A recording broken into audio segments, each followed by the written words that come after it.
صوفی علماء کونسل کا SUC channel. لیکن اب رمضان کا مہینہ بھی ختم ہونے آ گیا، ابھی تک جو ہے سو وقف بورڈ سے حکومت TRS حکومت کی طرف سے ائمہ اکرام کو کوئی جو ہے سو ان کو کوئی ہدیہ نہیں ملا۔ ان کا جو اعزازیہ دیا جا رہا تھا اس میں سے 1 روپیہ بھی ابھی تک نہیں ملا۔ TRS حکومت مسلمانوں کے رہبروں کو بدنام کر رہی ہے کہ بھئی ہم ہر مہینہ پابندی کے ساتھ ان ائمہ اکرام اور مؤذنین حضرات کے اکاؤنٹ میں جو ہے سو تنخواہیں ڈال رہے ہیں۔ بڑے افسوس کے ساتھ یہ کہنا پڑتا ہے کہ مسلمانوں کے جو رہبر اور رہنما ہے جس کو علماء کہتے ہیں، ان کا مقام مرتبہ حکومت کے پاس کوئی نہیں ہے، کچھ نہیں ہے، ان کی کوئی اہمیت نہیں ہے۔ وہ اس وجہ سے کہ مسلمان علماء کی آواز کے اوپر حکومت نہ حرکت میں آتی ہے، نہ کچھ کرنے کے لیے تیار ہوتی ہے۔ ایسے سمجھتی ہے جیسے کہ مسلمانوں کے جو رہنما ہیں علماء، یہ ڈمی کینڈیڈیٹ ہے، بیکار ہے۔ لیکن میں بتا دینا چاہتا ہوں کہ مسلمانوں کے جو رہبر جن کو کہا جاتا ہے علماء، اگر یہ آواز لگا دیں تو ساری مسلم قوم متحد ہو جاتی ہے۔ یہ غلط فہمی میں نہ رہیں کہ مسلمان قوم کے پاس ان کے رہبر اور ان کے رہنما کی کوئی اہمیت نہیں ہے، ایسی بات نہیں ہے۔ لیکن TRS حکومت جس وقت سے برسر اقتدار آئی ہے اس وقت سے مسلمانوں کے رہنماؤں کے ساتھ، ان کے علماء کے ساتھ جس طریقے کا برتاؤ کیا جا رہا ہے وہ سب کے سامنے آیا ہے، کھلا کھلا ہے۔ دوسرے مذاہب کے جو رہبر اور رہنما ہیں ان کو پابندی کے ساتھ ہر مہینہ پے اسکیل دیا جا رہا ہے، لیکن مسلم قوم کے رہنما جو ہے ان کو کیوں محروم کیا جا رہا ہے؟ جب سے TRS حکومت آئی ہے اس وقت سے صرف آنے کے بعد صرف تھوڑے دن، کچھ مہینے، 2-4 سال ائمہ اکرام کو اور مؤذنین حضرات کو حکومت 5,000 دیتی رہی، اور وہ بھی ٹالتے ہوئے، وقت گزارتے ہوئے 2 مہینے 4 مہینے کے عرصے سے وقفے سے۔ تو میں یہ کہنا چاہتا ہوں کہ علماء بہت تنگ دستی کے اور معاشی اعتبار سے کمزور ہوتے ہیں، اور ان کو جو مساجد سے جو تنخواہیں ملتی ہے وہ بہت کم ہوتی ہے۔ کسی کو 8,000، کسی کو 7,000، کسی کو 5,000، کسی کو 4,000۔ بہت ساری مساجد کے بارے میں سننے میں آیا ہے کہ سالوں سے خدمت کر رہے لیکن ان کی تنخواہ 4,000 ہے۔ میں یہ پوچھنا چاہتا ہوں حکومت سے کہ کیا 4,000 کے اوپر، 5,000 کے اوپر کیا ایک انسان اپنا پورا مہینہ گزار سکتا؟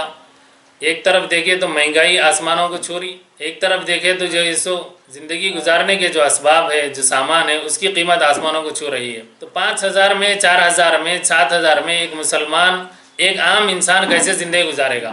TRS حکومت کی طرف سے ائمہ اکرام کو جو اعزازیہ دیا جا رہا تھا اس سے تھوڑی راحت مل رہی تھی، لیکن افسوس کے ساتھ کہنا پڑتا ہے کہ 2021 میں بھی کئی مہینے کا، 2-4 مہینے کا اعزازیے سے محروم کر دیا گیا ان ائمہ اور مؤذنین حضرات کو۔ اور کسی بھی قوم کا جب تہوار آتا ہے، جیسے کہ عید ہے، دیوالی ہے، سنکرانتی ہے، رمضان ہے، تو 1 مہینے کا پہلے ہی جو ہے ان کو تنخواہ دے دی جاتی۔ لیکن اب رمضان کا مہینہ بھی ختم ہونے آ گیا، ابھی تک جو ہے وقف بورڈ سے حکومت TRS حکومت کی طرف سے ائمہ اکرام کو کوئی جو ہے ان کو کوئی ہدیہ نہیں ملا۔ ان کا جو اعزازیہ دیا جا رہا تھا اس میں سے 1 روپیہ بھی ابھی تک نہیں ملا۔ TRS حکومت مسلمانوں کے رہبروں کو بدنام کر رہی ہے کہ بھئی ہم ہر مہینہ پابندی کے ساتھ ان ائمہ اکرام اور مؤذنین حضرات کے اکاؤنٹ میں جو ہے تنخواہیں ڈال رہے ہیں۔ لیکن میں پوچھنا چاہتا ہوں کیا آپ نے کبھی وقت مقررہ پہ تاریخ، جیسے ہی تاریخ آ جائے، کہ آپ نے کبھی اب تک 10 سالوں میں کہ آپ نے اکاؤنٹوں میں تنخواہ کو ڈالے؟ آج تک نہیں ڈالے۔ صرف 6 تاریخ، 7 تاریخ، کسی کے 1 مہینے کے بعد، کسی کے 2 مہینے کے بعد، کسی کے 5-5، 6-6، 8-8 مہینے کے بعد ڈالے، اور وہ بھی پورے نہیں بلکہ صرف 4 مہینے کے، صرف 3 مہینے کے تنخواہیں ڈالے، باقی کے غائب ہو گئے۔ اور میں خاص طور پہ TRS حکومت کے اندر جو مسلم قائدین ہیں میں ان سے پوچھنا چاہتا ہوں کہ بھئی آپ برسر اقتدار رہتے ہوئے، آپ حکومت کے اندر رہتے ہوئے مسلمانوں کے جو رہبر ہیں ان کے لیے آپ کیا کر رہے ہیں؟ آپ ان کے لیے کیا آواز اٹھا رہے ہیں؟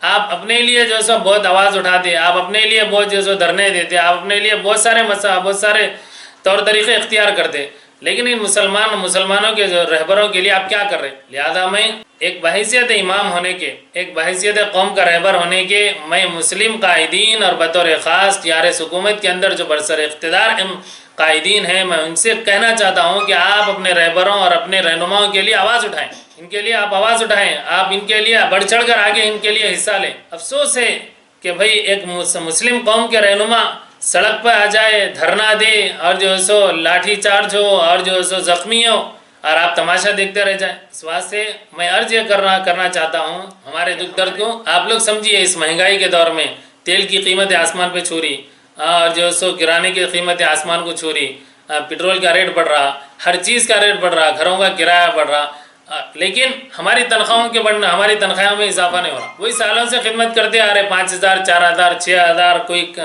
اگر کسی کو ملی تو 8,000. پورے مسلمانوں سے میں عرض یہ کرنا چاہتا ہوں کہ آپ لوگ اب اپنے ان مسلم قوم کے رہنماؤں کا ساتھ دیجئے, ان کی آواز میں آواز ملائیے اور ان کے ساتھ بڑھ چڑھ کر حصہ لیجئے, آگے بڑھیے, ان کا ساتھ دیجئے, ان کے دامن کو, ان کے ہاتھ کو مضبوط کیجئے. Nawaz dairy farm, main road, 9 number, Huda colony, Jalal Baba Nagar. دہی, دودھ, گھی, پنیر, کریم, ملائی, کھوا نمبر 1 کوالٹی کے علاوہ آئس کریم اور کولڈ ڈرنک کے لیے نواز ڈیری فارم ضرور تشریف لائیے, جہاں آپ کو شادی و دیگر تقاریب کے لیے بھی نمبر 1 اشیاء دستیاب رہیں گے. ایک مرتبہ ضرور تشریف لائیے. نواز ڈیری فارم کے نمبر 1 اشیاء استعمال کرنے کے بعد آپ بار بار تشریف لائیں گے. مزید تفصیلات کے لیے پروپرائٹر سید شریف صاحب سے اس نمبر پر 8099444786 پر رابطہ پیدا کر سکتے ہیں. نواز ڈیری فارم کی سیکنڈ برانچ حکیم پیٹ ڈولی چوکی پر بھی تمام اشیاء دستیاب ہیں.